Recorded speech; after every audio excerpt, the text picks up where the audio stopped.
Right, Health Minister Dr Aaron Motsoaledi, welcome to Pap Politics. It's such a pleasure to have you. Thank you, Thabo.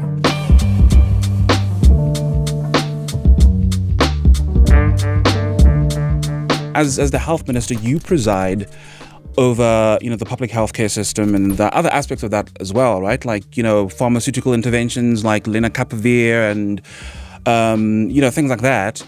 How do you decide, what would you say now is top priority for you as the minister? And I know it's a bit of an unfair question because it is the healthcare system, but yeah. No, it's not an unfair question at all. Our top priority, as you know, is equity and equality in healthcare, especially the financing of the healthcare system. Because South Africa is unfortunately running a two-tier system. One, which caters for 14% of the population and is well-funded, very much well-funded and well-resourced.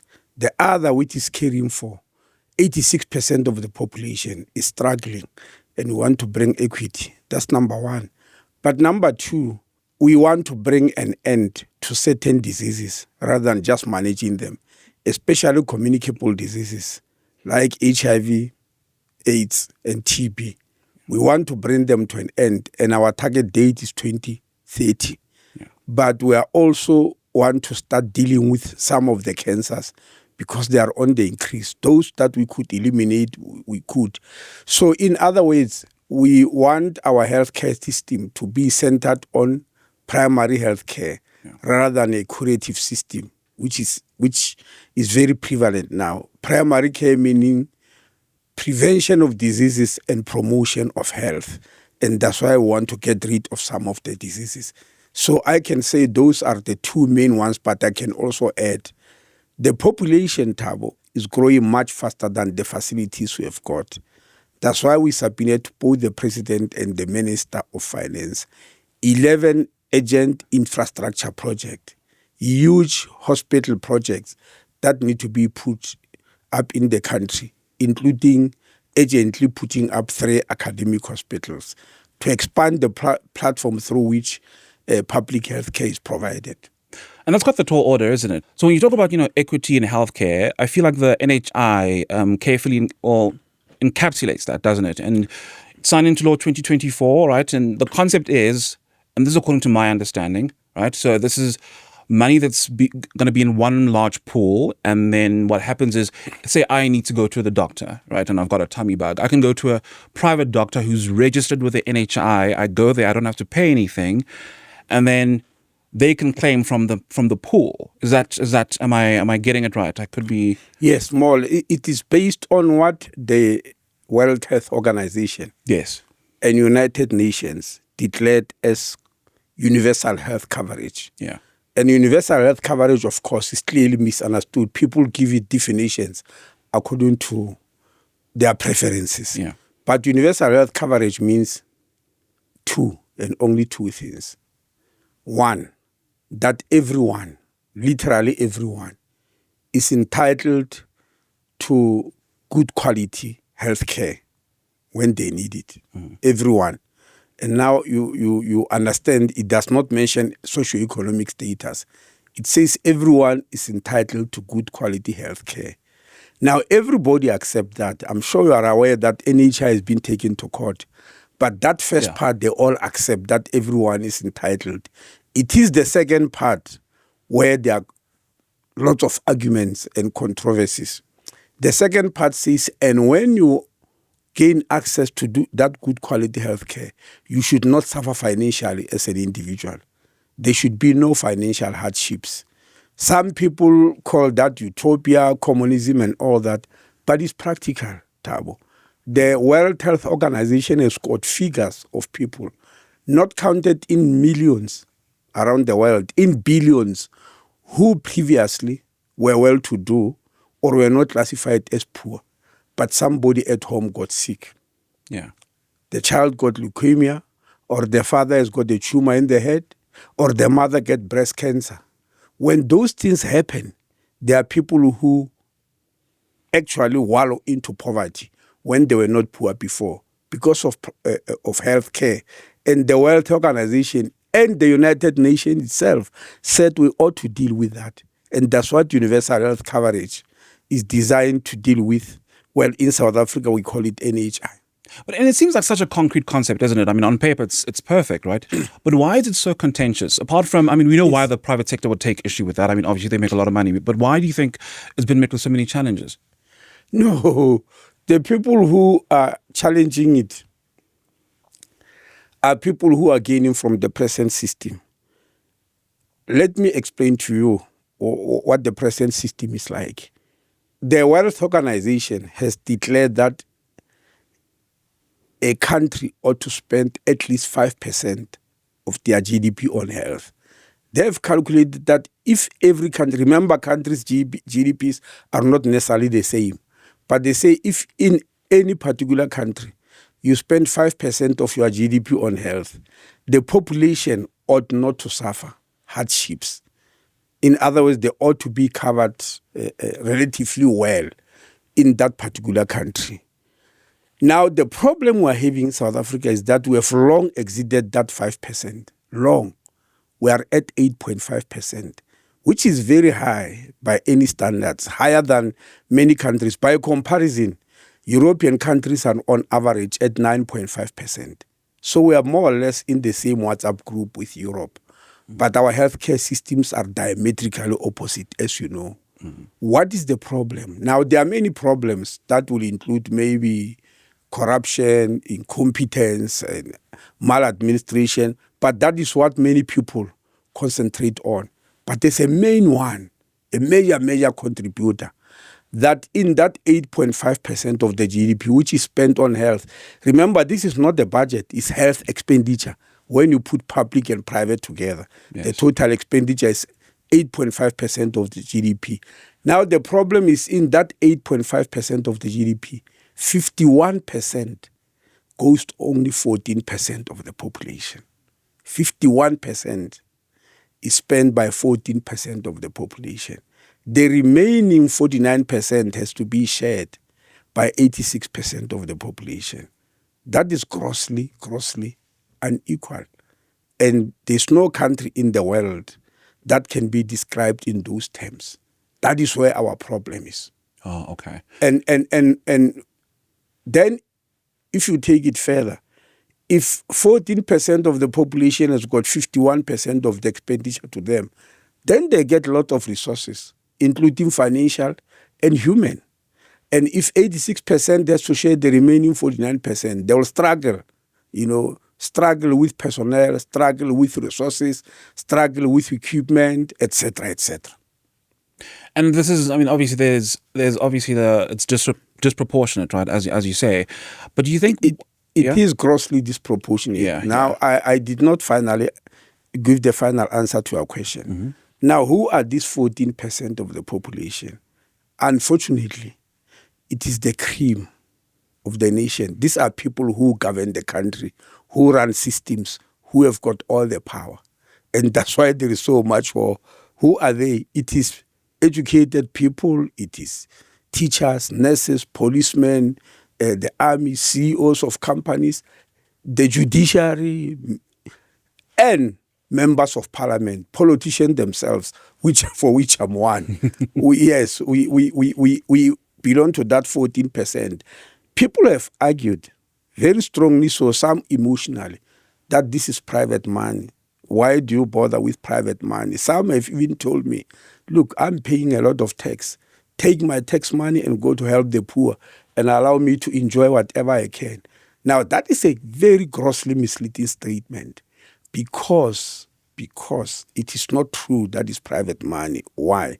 Every person in South Africa who draws their salary from the state, I'll start with the president himself, everybody whose paycheck every time comes from the state or any state entity who is on a medical aid are very heavily subsidized by the state. The last figure before the budget was read this year was 70 billion. That means every year the state spends 70 billion to keep people like me and those who are well-to-do to be on a private medical aid. But it doesn't stop there. Every person who's on a medical aid, regardless of who their employer is, get tax credits which amount to 133 billion rand. So it's 103 billion, which is dispersed by the state to put people on private medical aid, who constitute only 14% of the population. And that's where it's not true that this is private money. Now, the 133 billion, you all know, has just been increased by the Minister of Finance in February. When he read the budget, he extended the money for what you call, for tax rebates or tax credits. It's no longer going to be 133 billion. From what I've seen, I haven't calculated, it's going to be in the vicinity of 138 billion. I mean, sorry, 38 billion. Now, when you add the 70 billion, which I've mentioned, but it's no longer going to be 70 billion because after salary negotiations, it increases. So now, this happens only in health, by the way. The scenario I'm describing is in health. There's no other government department anywhere in South Africa where such a scenario is playing itself. What I'm talking about, let's go to education. To be at the university, these days, children from poor families get NEFSAS. NEFSAS gives you money because you are needy. There's a means test below which they give you the money. If you go above that means test, they say, no, you don't need NEFSAS. 350,000 rand per annum in combined household. Whatever amount, but is a means test. Mm-hmm. People who get RDP houses are those who fall below a certain level of income. There's also a means test. I can't get an RDP house. My child can't get it, if you understand. Yeah, of course. Because we won't pass the means test. If you go to SASSA, for you to qualify for whatever payment in SASSA, there's also a means test. All of them, the means test say if you fall below a particular level of income, the state subsidizes you, either through an RDP house, NEFSAS, SASSA fees and all that. But in health, it's the opposite. It's the other way around. Those who are being subsidized are those who are well off. To get a medical aid, you must earn at a particular level. Once you reach that level, then you get a subsidy from the state. Double subsidy if you work for government, and one single subsidy if you work for any other employer. I'm saying double because it is the subsidy and the tax credit. But if you are not working for government, it's the tax credit. Now, that is exactly where our problem lies, and we can't go on like that. As I'm speaking to you now, youngsters who start work are refusing to join medical aids. It's just impossible for them. When I became a minister in 2009, there were 143 medical aid schemes in the country. They've dwindled down to 71. And the 71 medical schemes have got 311 options. I was once a GP in private practice. There was nothing like an option. People on medical aid were all getting the same as long as you affiliate to that medical aid. But the option now further divide people, into categories where they will say, in your category, no, we can't pay for this because you fall in the lower category. You fall in an option that does not allow you for this disease to be treated. But human beings don't choose disease. You and me, if we fall in a different categories of medical aid, and we both have cancer, and they go and tell me that mine can't be good, what do I think? What do I do? Where do I go to? Or we all both get diabetes. So all these things need to be resolved by the concept of universal health coverage. And it's very convoluted and layered, right?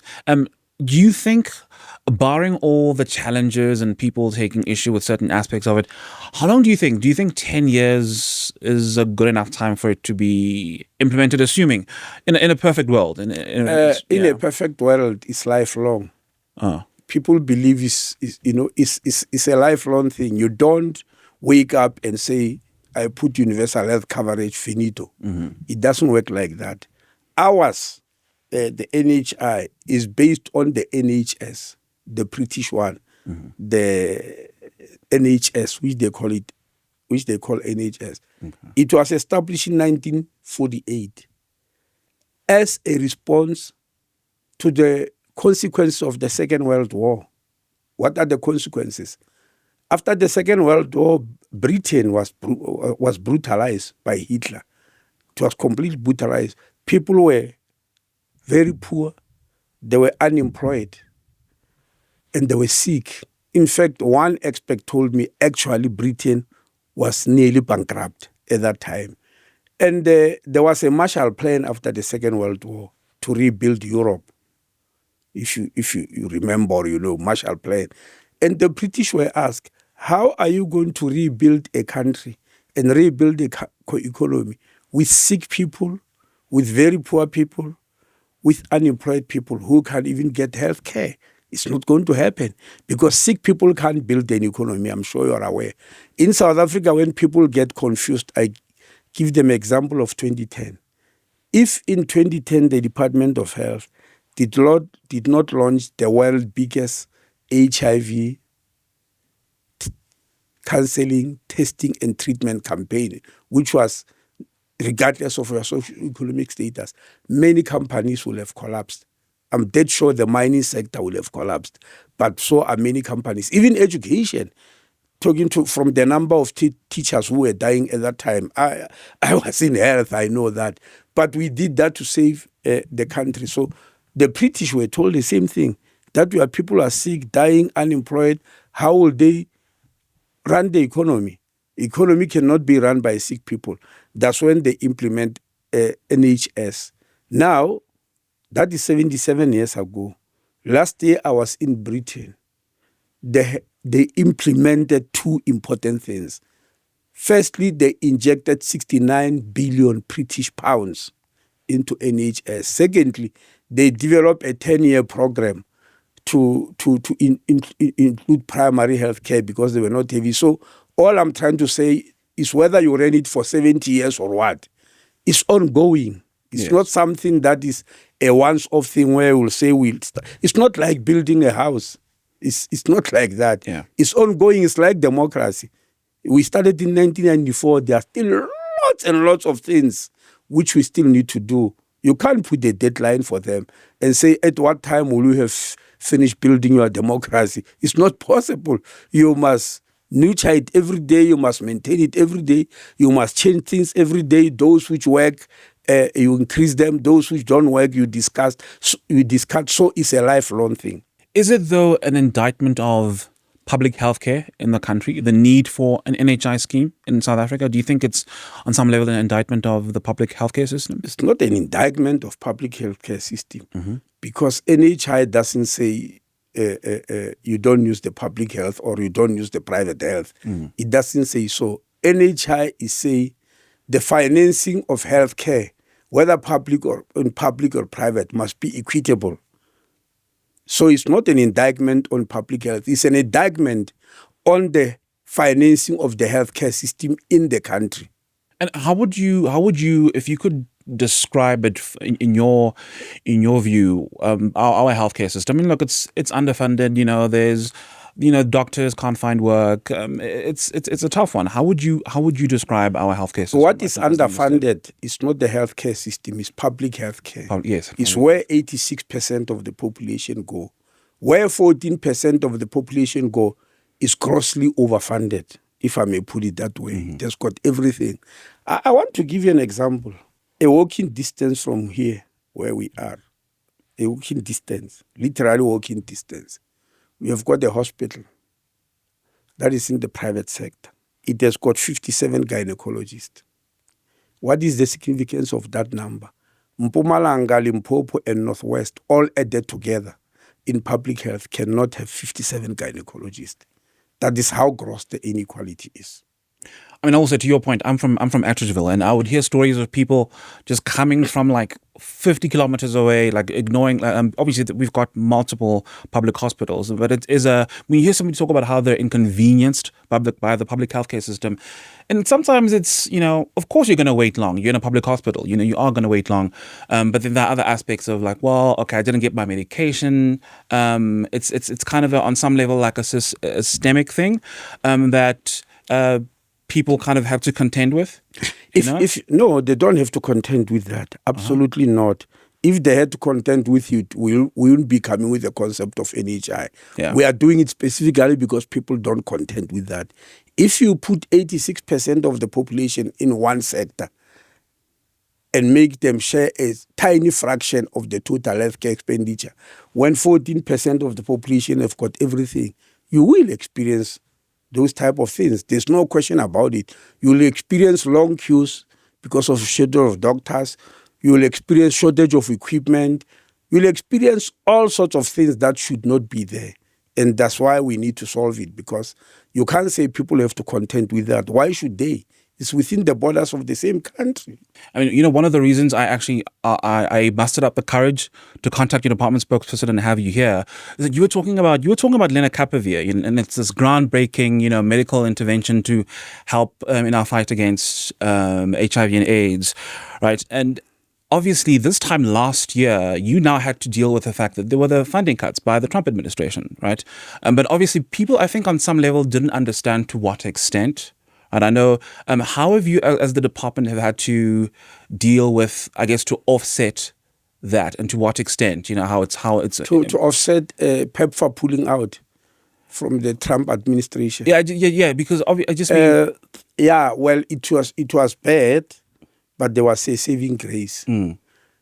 South Africa is spending 46.8 billion rand per annum to deal with HIV, AIDS, and TB. Just those two diseases, 46.8 billion is spent.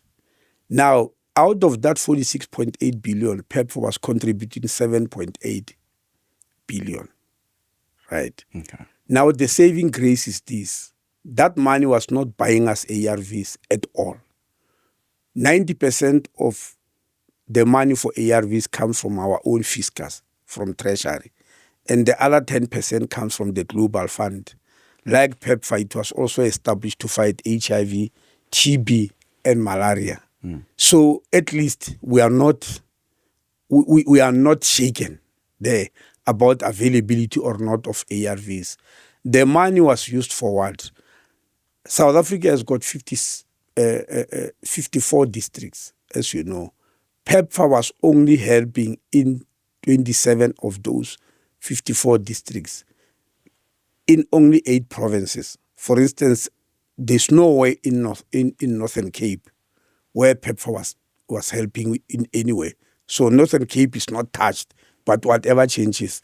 The districts that are touched are in 8 provinces, and there are 27 of them, which means there are still other districts which are not touched. Now, in those districts, there were 271,666 people working every day on HIV, AIDS, and TB. Doctors, nurses, community health workers, data capturers, and all that.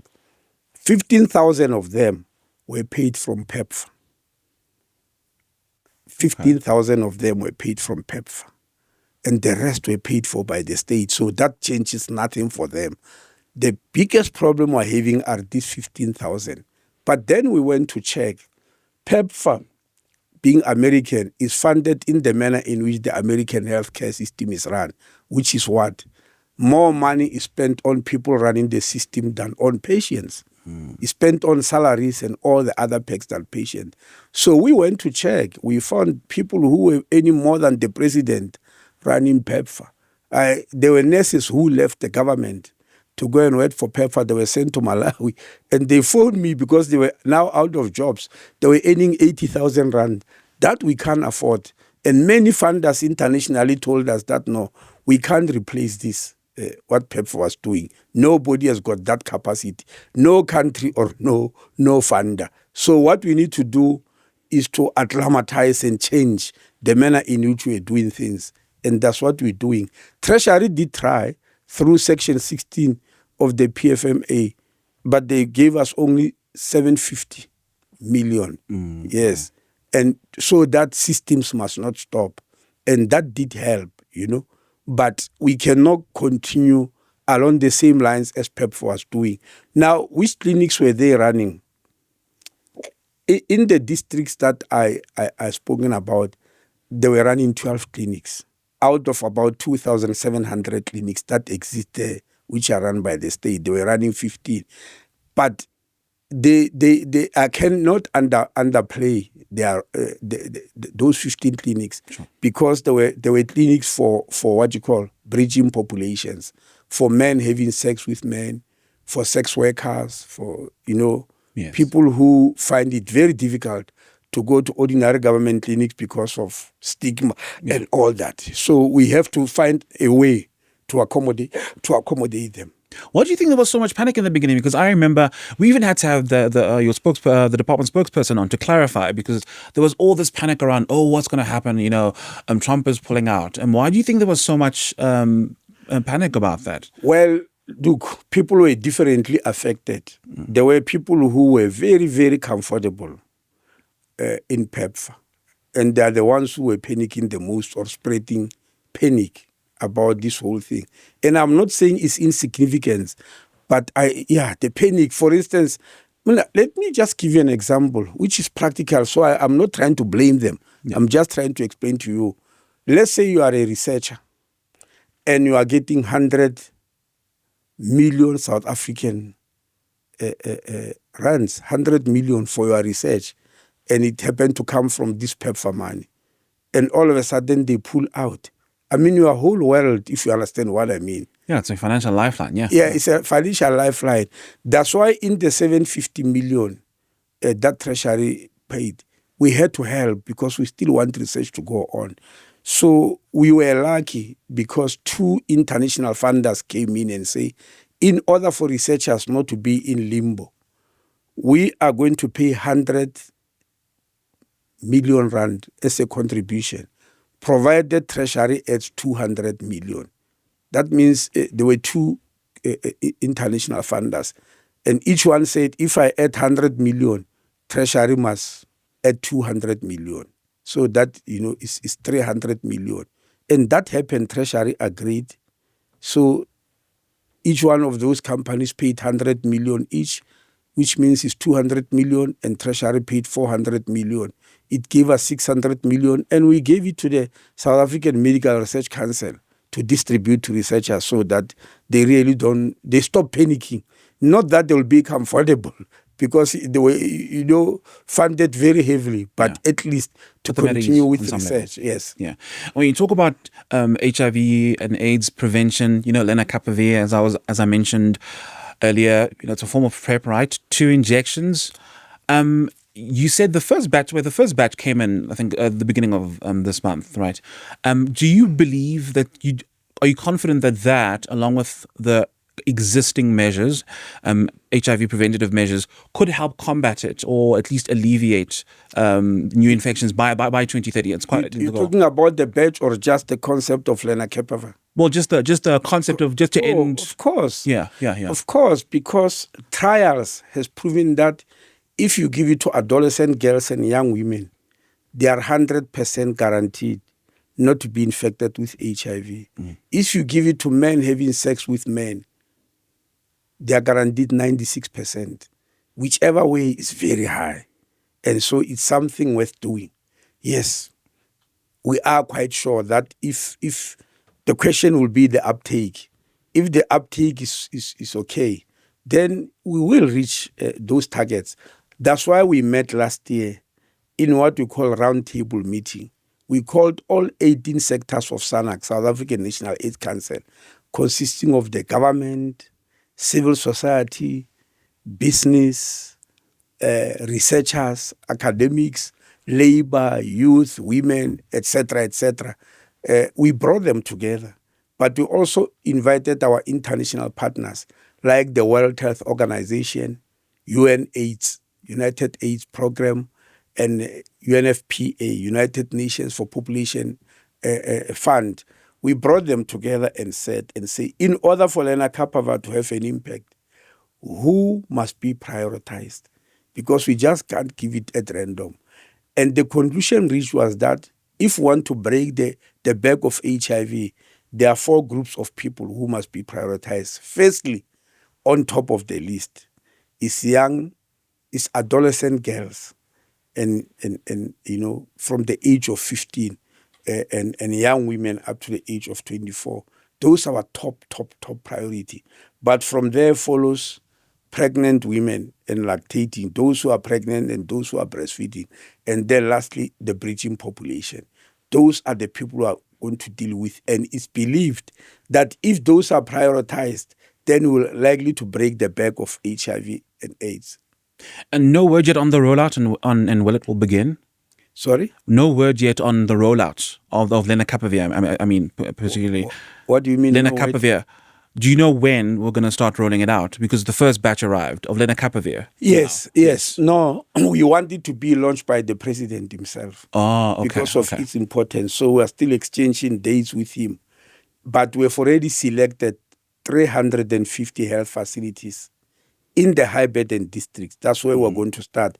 Meaning on the day of the launch, if you go to any one of those 350 health facilities, you will find lenacapavir.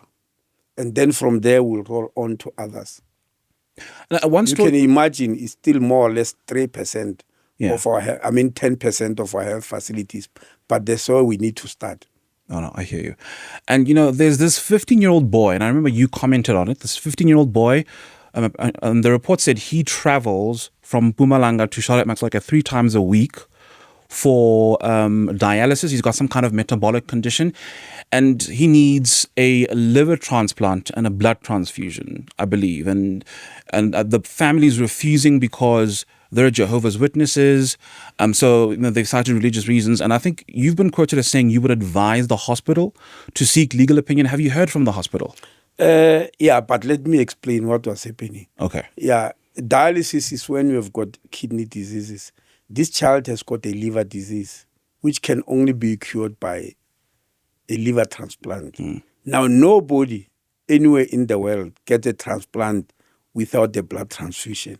Because during blood transplant, you lose a lot of money. Yeah. A lot of blood. Yes. Yeah, sure. Yes. So, yes. So the family then said, no, we accept the liver transplant to save this child's life, but we can't allow blood because we are Jehovah's Witness, which I found extremely contradictory. Because let me tell you, if I take out your liver now and put it inside me, it will come with at least half a liter of blood, or, maybe half, there's a lot of blood in the liver. So sure. That will come with blood in itself. And so that they refuse to take blood is amazing, but I'm not surprised. I knew about this from the time I was a medical student, or from the time I was studying medicine. I knew that we used to have this problem and solve it. Now, in terms of the law, the superintendent of that hospital and the minister can override them and sign a consent for the child. But because of the high publicity that was going on with the case, that's why I mentioned the possibility of going to court. Because if it comes to a push, you can go to court. Yeah. And so I was mentioning it because it was a high caliber case because of the publicity that it got. All right. How often does it happen, though? I was surprised because I remember doing the story and people came forward with all kinds of stories. How often does that even happen? Look, we're talking here of a group of people who belong to a particular religion. Oh, yeah. Okay. So compared to the rest of the population, there are not that many. Yeah. There are not many Jehovah's Witnesses around. So, but somebody told me it's not only Jehovah's Witnesses, but... it might be like cultural reasons. It depends, right? No. It's not culture. It's religion. Oh, okay. It's a belief that somewhere in the Bible they wrote that getting somebody's blood is a sin or blasphemy or something like that. It's the manner in which, in my understanding, in which people interpret the Bible. When I was a medical student, I think I remember throughout my whole period, I dealt with at least 4 cases. Okay. It becomes more painful if the person is a baby. is a child. Are there remember? cases like that with babies? Yeah, I mean, those who are, yes, definitely. Oh. Definitely. This one was below 16, 15, so it's classified like babies. In other words, people who can't sign consent for themselves.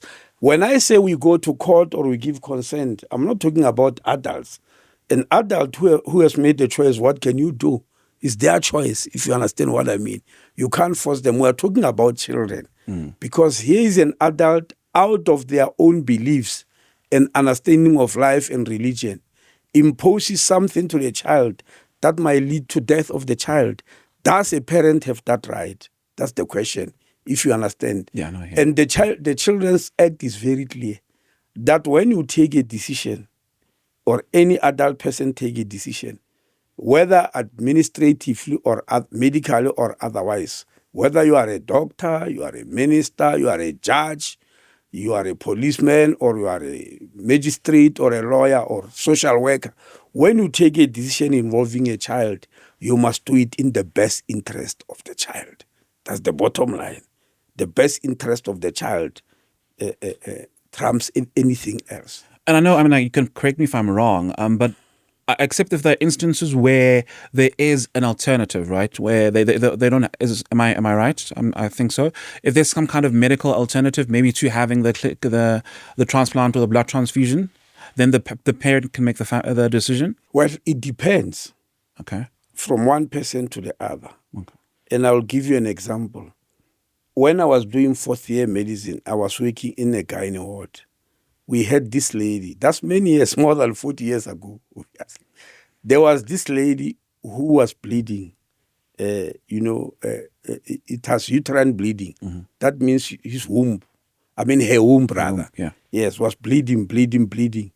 And the only way to stop the bleeding was to remove it, do what we call hysterectomy, because she had delivered all the babies. She did not fall pregnant again. So there was no reason that she must keep the womb if it's bleeding like that. So the doctors wanted to do a hysterectomy. She agreed.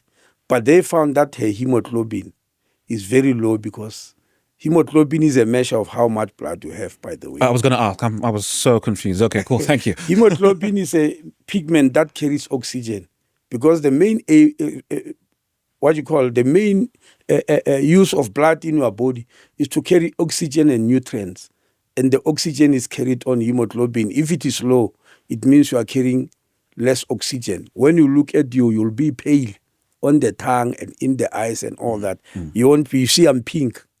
Yeah, when your hemoglobin is low, I'll be pale like this. Okay, almost white. Almost white. Oh, yes. okay. All right. Yes, so that's why we measure that hemoglobin. And when you are like that, we can't put you under anesthesia. It's very risky, because you are not, the system that sustains your life. It's not strong enough. It's not strong enough. Okay. So we can't put you under anesthesia, because anesthesia itself is stressful. It's risky. So we must give you enough blood. And she said, no, I'm a Jehovah's Witness. I'm not going to get your blood. But because it was not an emergency, that's why I'm saying it differs. We agreed that we give iron tablet. The central molecule in hemoglobin is iron. That's why pregnant women are given iron and folate to build up their blood. Pregnant women are given so because they must build blood for two people. Yes. Yeah. So in this case, hemoglobin was low. We gave that alternative of iron and folate, but it takes a long time. And because it was not an emergency, we didn't mind. And that was my job, to give her that iron and folate, Yeah. And after 2 weeks, when the hemoglobin is built up to normal level, she bled. Back to square one. We started with iron again and folate. After some weeks, when you said she's ready to go to theater, she bled. Again, okay. Yes, again. Jeez. Yeah, so that's frustrating. Yeah. Now, but it was not an emergency. Now, imagine if it's an emergency. Somebody's about to die and they need blood. That's where then you'll have to resort to the courts. If it's a child, because no adult has got the right to kill their own child because of their beliefs. The law doesn't allow that. But if it's an adult, what can we do? like in the case of this lady. Jeez. I don't want to tell you what eventually happened. Let me just leave it there. Please don't ask me. No, cool, but thank you so much, Minister, because it was really important for us to have you here, because I really felt like, especially now in the era that we're in now, I mean, we're a youth station, all about empowering the youth. It was very important that we talk about things that affect us, the public healthcare system, and Lena Kapavi was another one, a major one. But thank you so much, Minister, for taking the time to talk to us and dressing very. I mean, I'm loving the suit. You've put me to shame, but thank you so much. Why put you to shame? Because I go to work like this, but you go to work like that. Yes, There's I do. no problem at all. I don't even go to work dressed like this. I wear Crocs and shorts. So this is dressing up for me, just so you know. Dressing up. Yes. If I appear like that in the department, I mean, it will raise eyebrows, and what will the other workers do? Maybe even a headline, you never know. But Minister, thank you so much for taking the time to talk to us. We really, really appreciate it. And thank you to your department spokesperson as well, because it was very, very forthcoming and willing to accommodate. Really, genuinely appreciate it. Thank you very much.